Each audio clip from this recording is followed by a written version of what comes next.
So class, good evening. Sa sample problem number 2 tayo. Using simplified calculations for shear strength of concrete, determine the shear force to be resisted by the shear reinforcement at the critical section from the face of the support if the maximum shear at the face of support of a simply supported beam with a span of 6 meters is 130 kilonewtons.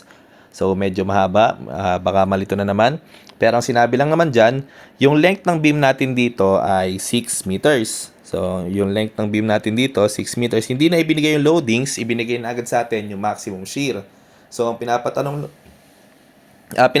lang sa atin dito, pinapahanap pala yung shear force resisted by shear reinforcement natin, pero idugtong na rin natin dito yung spacing para sulit yung pag-solve natin. So again, hindi na sinabi yung type ng load natin. Malamang naman UDL yan. So hindi na sinabi yung value ng magnitude pala nung load natin, pero ibinigay na agad sa atin yung critical shear, yung maximum shear natin dun sa buong beam. Pero hindi ibig sabihin na siya yung maximum, siya na rin agad automatic yung critical. Kasi ang binigay dyan, sinabi na yung 130 kN sa yung maximum shear at the face of support. So, sabi nga natin, dinidesign natin yung beam natin mula naman dun sa critical section, which is yung nandun sa distance mula sa support natin. So, ang sabi, 130 kilonewtons, yun yung load dito. 130 kilonewtons.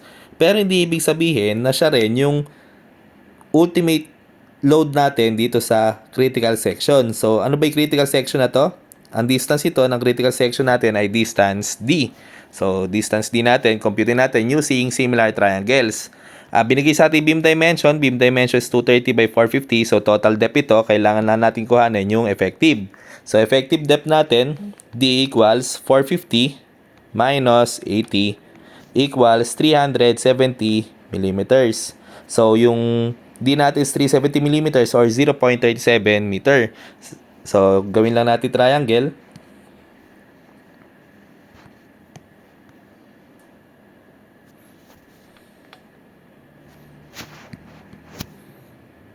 So, kung ito yung 130, pangalanan muna natin to na VU. So, VU is to, anong distance ito? Di ba yung distance ito ay magiging, kung 6 meters yung total, so sa gitna niyan ay 3. So, 3 minus 0.37. 3 minus 0.37, 2.63. 2.63. Yung total na ano na to, yung total na distance ito hanggang dito ay 3 meters. So, VU is to 2.63 equals 130 is to 3. So, VU natin o yung shear natin, yung ultimate shear natin do sa critical section ay equal sa 130 times 2.63 divided by 3. Ang VU natin ay 113.967 kilonewton. So, yan yung i-design natin na VU. Computein muna natin, check natin kung kailangan natin yung stirrups talaga. So, balikan natin ulit yung steps natin. Sabi nga, procedural. So, design of shear reinforcement. Ang kailangan natin mahanap muna ay yung VC. Kapag nahanap natin yung resistance ng concrete, multiply lang natin sa reduction factor. I-compare natin dito. So, kapag ang nangyari, yung VU na na-compute natin kanina, 113.967 na yun, ay nilagpasan yung reduction factor VC natin. So, anong sinabi dyan? Proceed to step 3. Ano yung step 3 natin? I-design na natin yung shear reinforcement. So, gawin natin class. Reduction factor VC. So, compute muna natin si VC. VC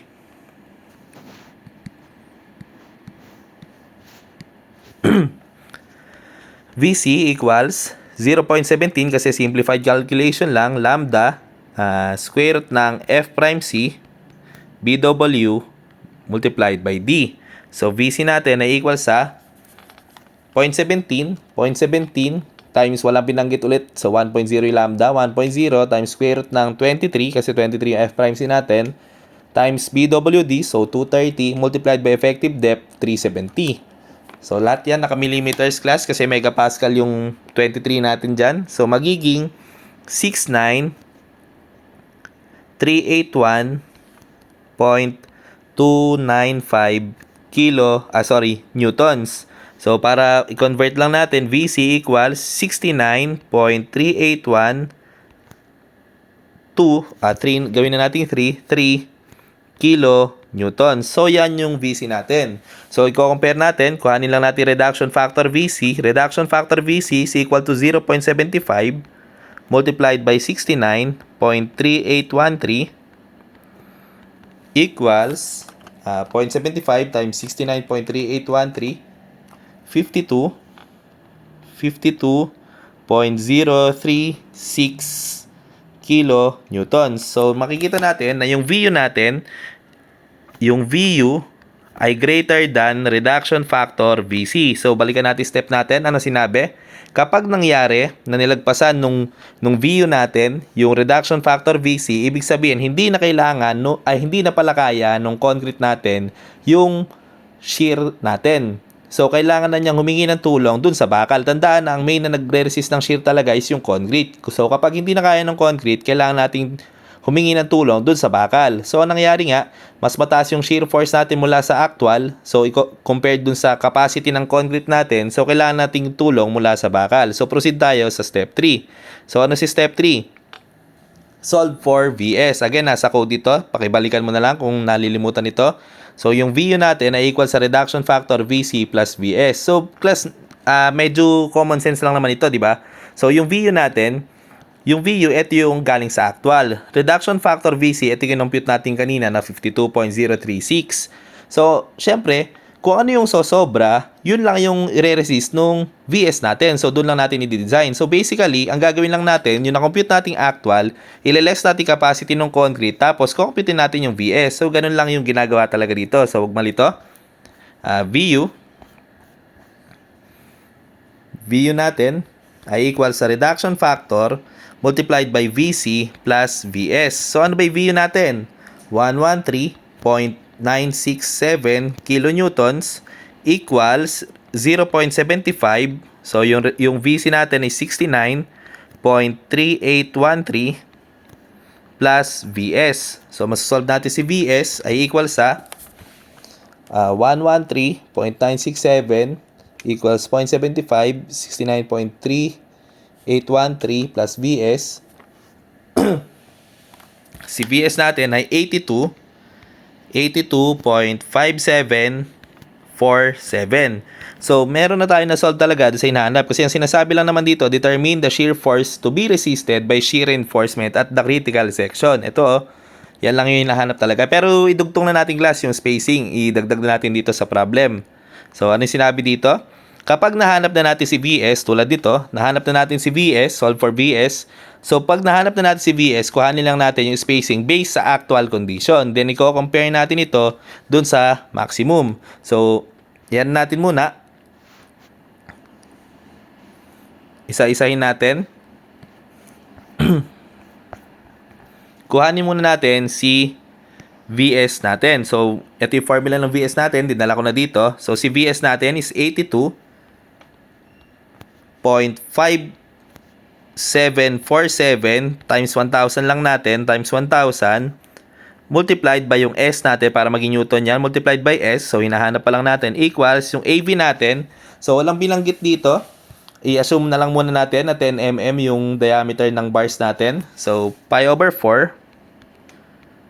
Baka pala nalilito class yung pagkuha ng AV natin. So, balikan lang natin.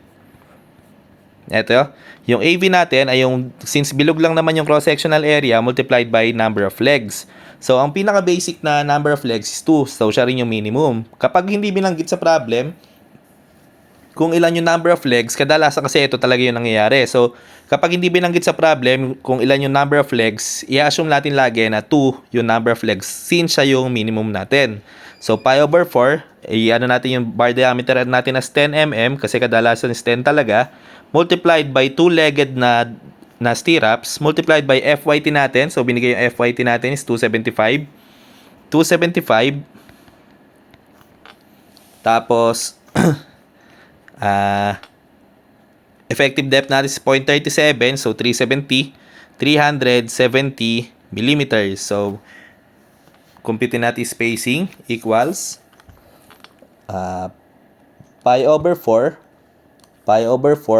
times 10 squared times 2 times 275 times 370 divided by 0.5747 times 1,000 equals, so 193.556 millimeters. So, huwag muna nating i-round off. Ano ang sabi dito sa procedure natin? Kapag nangyari na na-solve mo na yung S, so ang gagawin lang natin, i-compare lang natin ulit doon sa dalawang boundary condition. Yung isang 0.33 square root ng F prime C BWD, tapos isang 0.66. Ang i-compare naman natin, kung kanina ay si VU, si VU, ang i-compare naman natin this time ay si VS. So, yung shear resistance nung bakal. So, ipakat natin dito yung procedure na yan.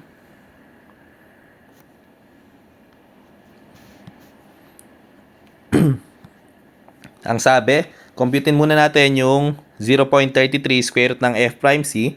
So, 0.33, ibahin ko siguro yung kulay. 0.33 square root ng 23. Yung BW natin is 230. Effective depth natin is 370. So, equal ito sa 0.33 times square root ng 23 times 230 times 370. So, ito ay equal sa 134.681 kilonewton. So, ilan na nga yung VS natin? Ang na-compute nating VS kanina ay 82.5747 kilonewtons. So, makikita natin na nag-fall agad yung VS natin. Ito, nag-fall agad ito dun sa region A natin. So, ano yung region A? Ito yun, no? Na yung VS natin ay mas mababa sa 0.33 square ng F prime C BWD. So, ano sinabi ng region A? Ang sabi ng region A, kapag ka daw nag-fall ka under dito, ang maximum spacing mo ay D over 2 o kaya S equals 600. So, ang sinasabi, since masyadong maliit naman pala yung VS mo, pwede nating hindi sinsinan yung stirrups. Pwede mong medyo mas magaan o mas maluwag naman yung spacing ng stirrups natin kasi masyadong maliit yung i-resist na value ng bakal natin. So, ang na-compute nating S kanina, yung S actual natin ay equal sa 193.556. So, i-approximate muna natin na 190 millimeters. So, yung isa naman, D over 2. So, D over 2 natin na equal sa 370 divided by 2. 370 divided by 2 is 185 millimeters. Tapos, yung isa naman, 600. Ito yung S max 1 natin. S max 1. Yung S max 2 naman natin is equal to 600 millimeters. So, ang sabi, kung ano yung pinakamalit na value, yun ang sagot natin. So, 190 versus 185 versus 600, ang sagot nating spacing ay yung S max, which is yung 185 millimeters. So, ganun lang.